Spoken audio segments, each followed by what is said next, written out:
بسم اللہ الرحمن الرحیم۔ ہم ایک طویل حدیث کا کئی نشستوں سے مطالعہ کر رہے ہیں۔ اس میں چونکہ بڑی اہم چیزیں بیان ہوئی ہیں اور ان چیزوں کو سمجھنے میں بھی بعض مغالطے رہے ہیں، اس وجہ سے تفصیل سے گفتگو کی ضرورت تھی۔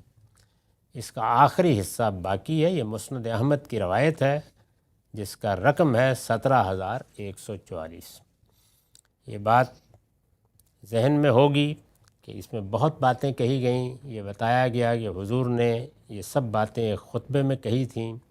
وہ خطبہ بالکل اس طرح دیا گیا تھا کہ وہ لوگوں کے دلوں میں اتر گیا۔ بڑی ہی بلیغ تقریر تھی، لوگ اس سے رونے لگ گئے، ان کے دلوں میں بھی بڑی نرمی پیدا ہوئی۔ ان کو خیال ہوا کہ یہ تو اس طرح کا خطبہ ہے کہ گویا حضور جانے والے ہیں، اور پھر انہوں نے کہا کہ ہمیں کچھ وصیت کیجیے، تو پھر آپ نے بڑی اہم باتیں اس موقع پر کہیں۔ تو جو باتیں کہی گئیں وہ سب کم و بیش زیر بحث آ گئی ہیں۔ آخری چیز یہ تھی کہ آپ نے فرمایا کہ میرے بعد بہت سے اختلافات پیدا ہو جائیں گے، ان اختلافات میں جو رویہ تمہیں اختیار کرنا ہے وہ یہ ہے کہ میں نے نظم سیاسی کو جس طرح چلایا ہے، یعنی ایک چیز ہے پیغمبری اور ایک چیز ہے قیادت، تو جس طرح میں نے قیادت کی ہے اور اس قیادت میں جس طرح نرمی، حلم اور شفقت کے ساتھ معاملات کیے ہیں، لوگوں کو ساتھ لے کر چلا ہوں، اس جماعت میں افتراق نہیں پیدا ہونے دیا، تو تم لوگ بھی اسی کی پیروی کرنا۔ اور اس کے بعد میرے جو راشدین خلفاء ہیں، ہدایت یافتہ خلفاء ہیں، ظاہر ہے کہ سیدنا ابو بکر، سیدنا عمر کی طرف اشارہ ہے، تو یہ لوگ جو میرے بعد آئیں گے ان کا طریقہ بھی وہی ہوگا، یہ بھی اسی طریقے کی پیروی کریں گے۔ سیاسی نظم کے لیے جو چیزیں ضروری ہوتی ہیں، یعنی سب لوگوں میں قانون کی پابندی کا جذبہ ہو۔ جو لوگ قیادت کے منصب پر فائز ہیں وہ اس حقیقت کو مان لیں کہ جب بھی قیادت ہوگی تو وہ اجتماعی نہیں ہو سکتی، یہ ممکن نہیں ہے۔ دنیا میں اللہ تعالیٰ کا بنایا ہوا قانون اس کو نہیں مانتا، اس میں ایک شخص کا انتخاب کرنا ہوگا آخری درجے میں۔ اس وقت بھی یہی صورتحال ہے۔ اس کو اجتماعی صورت دینے کے لیے کچھ اہتمام تو کیے گئے ہیں کہ آپ نے ارباب حل وقت کی ایک جماعت بنا دی، پارلیمنٹ بنا دی، آپ نے کابینہ بنا دی، لیکن یہ سب جو کچھ بھی ہے یہ معاونین ہی کا کردار ادا کرتا ہے۔ قیادت کسی ایک جگہ ارتکاز کا تقاضا کرتی ہے، یہ ہو نہیں سکتا کہ اس کو پھیلا دیا جائے۔ تو یہ ہوگا، اب یہ ہوگا تو یہ تو ضروری نہیں ہے کہ بہت ہی ممتاز کوئی شخصیت ہر وقت موجود رہے، جیسے کہ رسالت مآب صلی اللہ علیہ وسلم کے بعد سیدنا صدیق کی شخصیت تھی، جن کے بارے میں سیدنا عمر نے کہا کہ تقطع العناقل ہے، ان کے سامنے سب گردنیں جھک جاتی تھیں۔ اسی کو آپ اپنے ہاں کی مثالوں سے سمجھ لیجئے، جو بڑی شخصیات پیدا ہوئی ہیں، جیسے ہمارے ملک کی جماعتوں میں مثلاً ذوالفقار علی صاحب بھٹو، مثلاً جماعت اسلامی میں مولانا سید ابواللہ صاحب مودودی، مثلاً مسلم لیگ میں قائد اعظم، مثلاً کانگریس میں مہاتما گاندھی یا جواہر لال، اس طرح کی جو بڑی شخصیات ہیں وہ ہر وقت موجود نہیں ہوتی۔ تو جب ہر وقت اس طرح کی شخصیات موجود نہیں ہوتی تو بعض اوقات 19-20 کے فرق کے ساتھ کسی ایک کا انتخاب کرنا ہوتا ہے۔ اس میں پھر جو باقی لوگ ہیں وہ اس حقیقت کو تسلیم کر کے سموتات کا رویہ اختیار کر لیں۔ تو یہ چیز دین کا بھی تقاضا ہے اور نظم بھی اسی سے قائم رہتا ہے۔ اس کی بڑی غیر معمولی مثالیں خلفائے راشدین نے پیش کی، یعنی اندازہ کیجئے کہ سیدنا عمر، سیدنا ابو عبیدہ بن الجراح، اسی طریقے سے سیدنا معاذ بن جبل، یہ بالکل برابر سرابر کے لوگ ہیں، کوئی فرق نہیں ہے خاص ان میں، صلاحیت کے لحاظ سے، قیادت کی خصوصیات کے لحاظ سے۔ سیدنا ابو بکر تو چلیے سب سے ممتاز تھے، لیکن سیدنا ابو بکر کا انتخاب ہو گیا تو حضرت عمر جیسے غیر معمولی شخص نے اپنے آپ کو دوسری جگہ رکھ لیا، اور وہ لافانی الفاظ کہے کہ ابو بکر کی موجودگی میں اگر مجھے انتخاب کیا جائے تو زمین کے پیٹ میرے لیے بہتر ہے۔ یہی سب سے بڑی چیز ہوتی ہے جو ایک بڑا آدمی اپنے آپ کو قیادت اور نظم کے اندر رکھ کر دکھاتا ہے، تو یہی چیز جو ہے یہ نظم کو قائم رکھتی ہے۔ اسی طرح باقی صحابہ نے بھی ان میں سے ان لوگوں کو جن کے انتخاب کیے گئے، مثلا سیدنا عمر کا انتخاب کیا گیا تو کچھ لوگوں کو اختلاف بھی ہوگا۔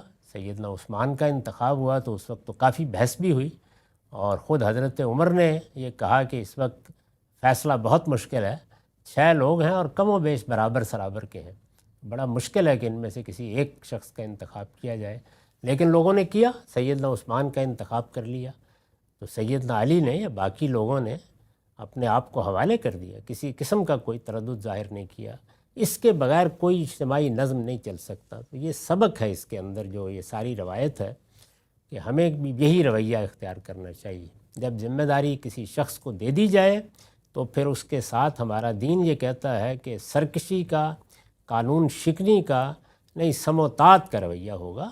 ہاں البتہ کوئی اس کو تبدیل کرنے کے پرامن ذرائع ہیں تو وہ ضرور اختیار کیے جائیں گے، جب وقت آئے گا ہو جائے گا کوئی معاملہ۔ تو ایک تو یہ چیز ہے جس کی تعلیم حضور نے دی اس میں، اور یہ کہا کہ یہ یاد رکھو کہ یہ جو طریقہ ہے، یعنی نظم کو قائم رکھنا ہے، سموتات کا رویہ اختیار کرنا ہے، جس شخص کا انتخاب کر لیا جائے وہ کوئی بھی ہو اس کی ہر حال میں پیروی کرنے، اس میں الفاظ یہ اختیار کیے، یا عربوں کے مزاج کو سامنے رکھ کے کہ اگر کوئی تم عربوں میں کوئی نک کٹا حبشی لا کر بھی اس جگہ بٹھا دیا جائے تو تم اس کی اطاعت کرو گے، قانون کو کسی حال میں ہاتھ میں نہیں لیا جائے گا۔ فرمایا تمسکوا بہا وعضوا علیہا بالنواجذ، مضبوط پکڑو گے میری اس نصیحت کو، میرے اس طریقے کو، اور یہی میرے بعد کے خلفاء کا طریقہ ہوگا، اور اس کو گویا دانتوں سے مضبوط پکڑے رکھو گے، اس میں ادنا درجے میں انحراف نہیں کرو گے۔ یہ بہت ضروری چیز ہے۔ یہ بتانے کے بعد اب آخر میں آپ نے فرمایا ایاکم ومحدثات الامور فإن کل محدثۃ بدعہ وإن کل بدعۃ ضلالہ، یاد رکھو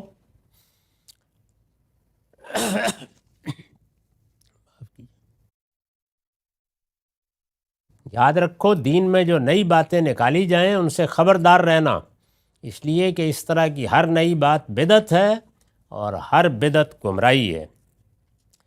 اس پر میں نے لکھا ہے یعنی ایسی بات نکالی جائے جس کا کوئی ذکر قرآن و سنت میں نہ ہو، یا ہو مگر اس صورت میں اور ان حدود و شرائط کے ساتھ نہ ہو جو بعد میں کوئی شخص اس سے متعلق کر دے، اس کو بدعت کہتے ہیں۔